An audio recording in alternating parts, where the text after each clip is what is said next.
are to where we want to be, and how that sometimes includes failing forward. So please help me welcome Deb Ellenberg.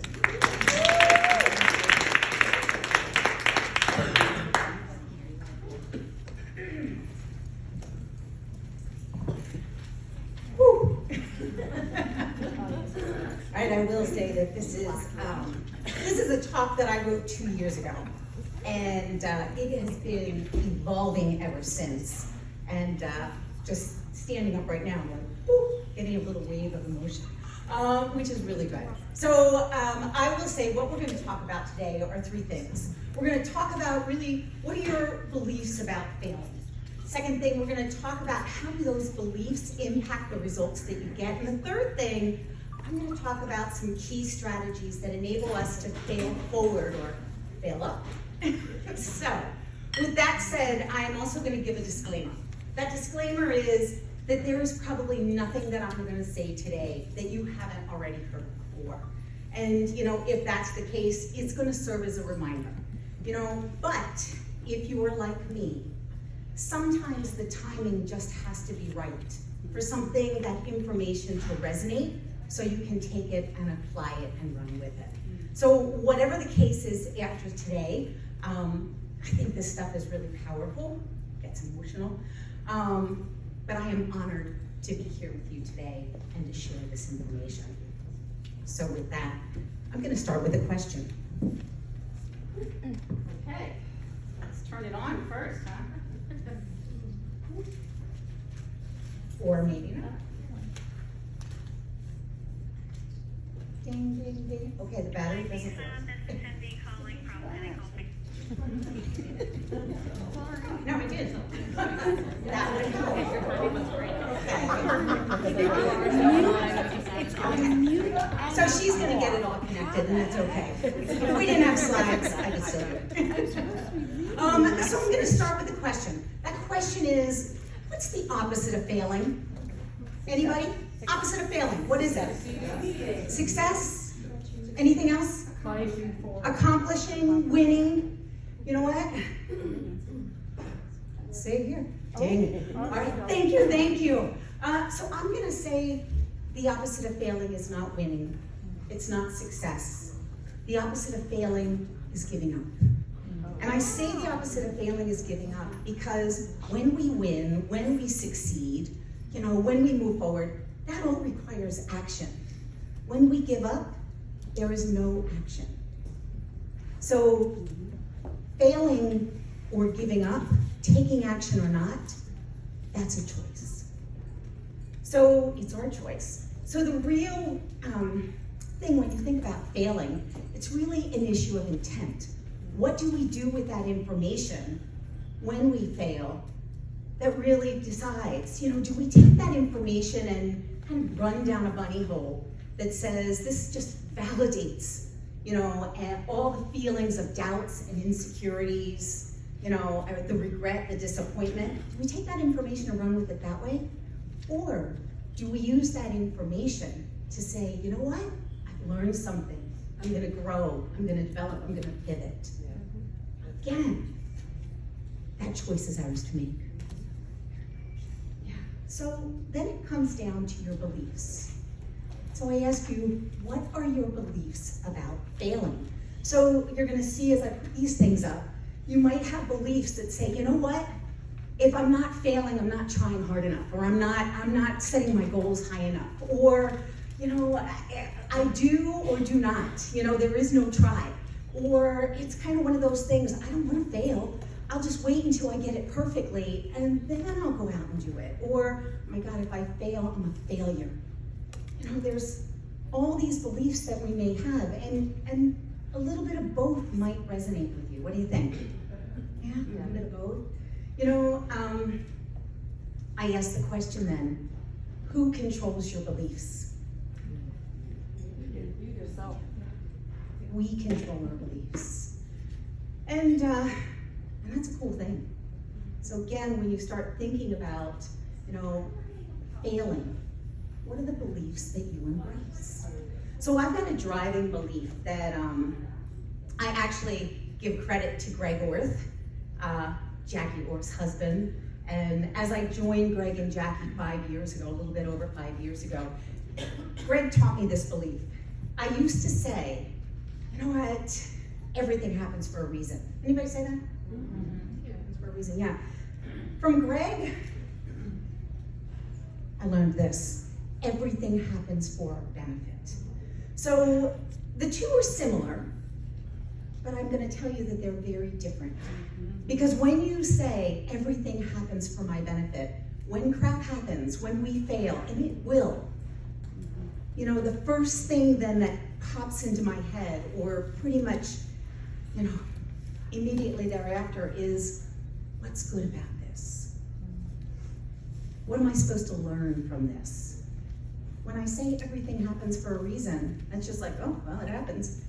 When I say everything happens for my benefit, those are the next questions that come to my head. And having that belief enables me to handle stuff and move forward and grow. So I'm going to tell you a little story.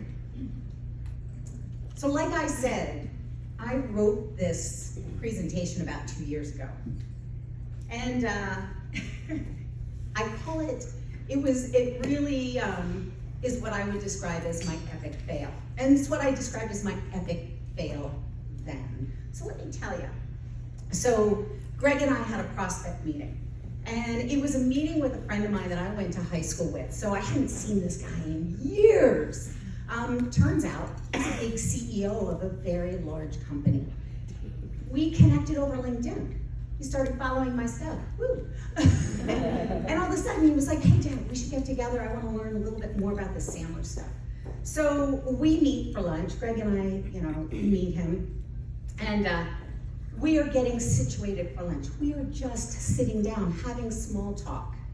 And the words come out of my mouth. You know, you probably don't often meet and take time with people like us. Now you think about those words. And, you know, what did I do when I said those words? What happens is that when those words came out of my mouth, that equal business stature that I have for myself brought it down. Not only did it bring my equal business stature down, but I took Greg down with me. You know, I call it my epic fail because I didn't even realize the words came out. Like I just said it. And it wasn't until after we got back and we were debriefing. And Greg said, you know, how do you think the meeting went? I said, well, you know. He's like, do you realize what you said? Boom. It was like running 100 miles an hour into a brick wall. Holy crap. What did I say? It took me about 48 hours. Woo! Even now, 2 years ago. It took me about 48 hours to process that information. And again, the thought was, everything happens for my benefit. So I'm gonna tell you that that epic fail created the biggest opportunity for growth. Because in processing it, I had 4 major ahas. And that's what we're gonna talk about. So the first thing I realized, mindset matters. It was one of the things that when I say it was maybe the biggest contribution to my massive growth, it was the awareness of those underlying deep-rooted thoughts that I had about self-worth. I see a lot of heads going, yeah. I didn't even realize it. But once I did, I was like, wow. So first off, we are all deserving of a seat at the table, you know? Second thing is, then it was a reminder to me that I had to employ those triggers that really reinforce a confident and empowered state. Because we are all deserving of a seat at the table, right? Okay, so I have several things now that I do that are my triggers, but I'm gonna have you do one. Stand up. All right, everybody up? Okay, do this. Give me your best Charlie Brown stance. You know what I'm talking, Lucy's yelling at him. Give me your best Charlie Brown stance. Oh, that's pretty good. We all look pretty dejected. All right, good, stand up. All right, take your feet wide. Stick your chest out, head up, and at the count of 3, I want you to be a last woman, and I want you to make your arms as big, as large, and take as much space as possible. 1, 2, 3, go! Yeah, hold that. Good. All right. It's like Madonna. Hold that. I want you to strike another pose. At the count of 3, something just as powerful, just as large, take up as much space. New pose. 1, 2, 3, go! I don't care what it is, do it, hold it. All right, look around at everybody. Yeah. All right, relax. How do you feel? Have a seat. How do you feel? Yeah. Silly? It is okay. You can't do that and feel like this. So that's one thing that we call power posing. And if you want more information on that, check out the TED Talk by Amy Cuddy. Power posing will change your physiology. It changes your physique. It creates more endorphins. And how do you feel? Feel pretty good. So I always say, if you don't feel it, it's not feel it, fake it. If you don't feel it, create it. And that is one way to create it. You with me on that one? Yeah. Excellent. Next thing. So I realized too, our language matters in what we say to others. So it's like a ripple effect. What is the language that you are using? What are the things that you are saying? It's the subtleties, it's the nuances. I'm going to encourage you to take a pause sometimes before you speak. It is the little things. Are you using empowering language, or is it more weak? Listen to this. Yeah, I have to do this. I get to do this. Yeah, can I do this? Let's do that. Yeah, oh, I guess I'll just try it. Let's do this. Get just out of the language, get out of the vocabulary. But those little things make a big difference. Are you coming across to others strong, empowered, confident, or weak and timid? Again, our language matters in what we say to others. Our language also matters in what we say to ourselves. Okay, there is a very different rabbit hole that we are going to run down with our thought process. If we say, you know what, I'm a failure, versus I failed. Okay, it comes back to those beliefs on failing. If I say, you know what, I failed, or I'm a failure. Yeah, I'm a failure. Oh my God, I just can't believe I screwed up so bad. Oh, I don't want to get out of bed. Nobody wants to see me. I'm never going to try that again. Oh, I'm just going to stay in the background. I'm just going to hide. I won't do it again until I know it's perfect. That's as I'm a failure. If I failed, again, if we've got a belief that is empowered, I failed. I just got more, data acquisition. I've learned what doesn't work. Yeah, I can pivot. I can take action next time. I can ask these questions to clarify. I can do things differently. Who knows? Might get it right. Might not. It's fun if I get it wrong. Learn something new. Again, what we say to ourselves empowers or disempowers. Think about it. All right. What we do and who we are two different things. When you look in the mirror, what do you see? Can we play so many different roles in our life? And it's inevitable that we are going to screw up. When we screw up, sometimes that means we fail. You know what? It happens, but then we learn and grow. Because we get to use that information to develop. But when we split the two, who we are and what we do, if we are able to identify in the roles that I play, I might not always perform at my best. I might not always do the right things. I might fail. It's gonna be fun figuring it out and learning and doing new. You know, in our roles, we're gonna fail, and that's okay. But who we are as a person, who you are when you look in the mirror, who you are, every time you look in the mirror, you are 100% totally fabulously awesome, always. Because we can't perform in our roles to the level of greatness if we don't see ourselves as great to begin with.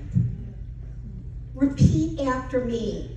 I am fabulously awesome. Fabulously awesome. Always. Always. One more time. I am fabulously awesome. Fabulously awesome. Always. So when you look in the mirror every time, say that with conviction. Because is it true? Hell yeah! It's true, yes! Yeah.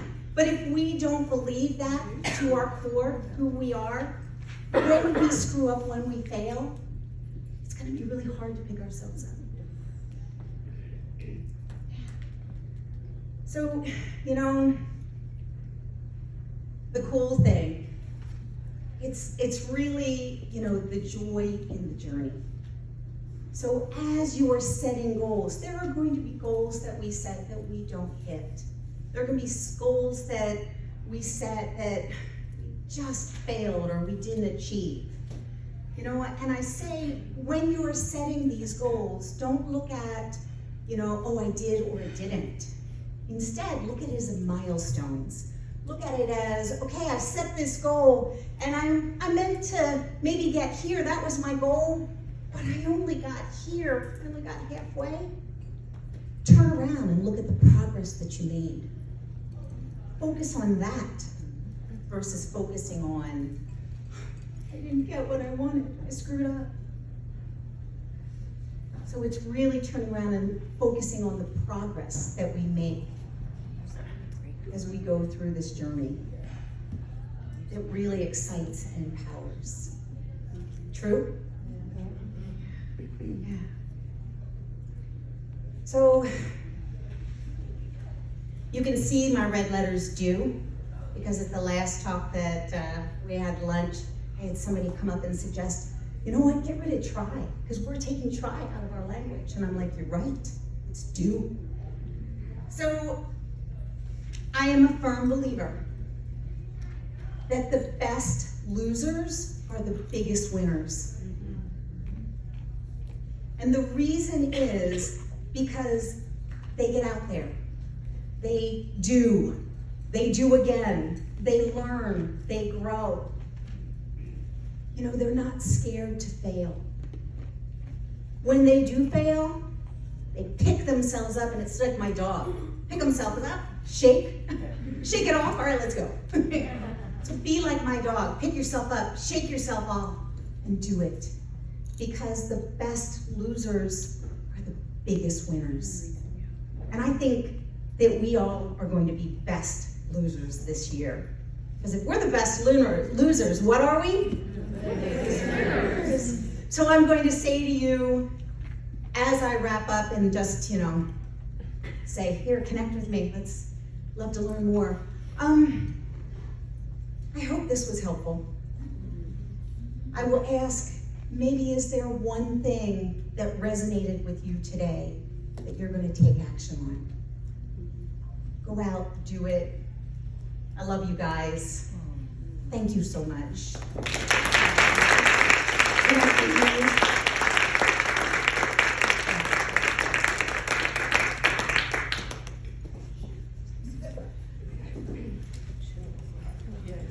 Thank you so much. What a valuable message, really.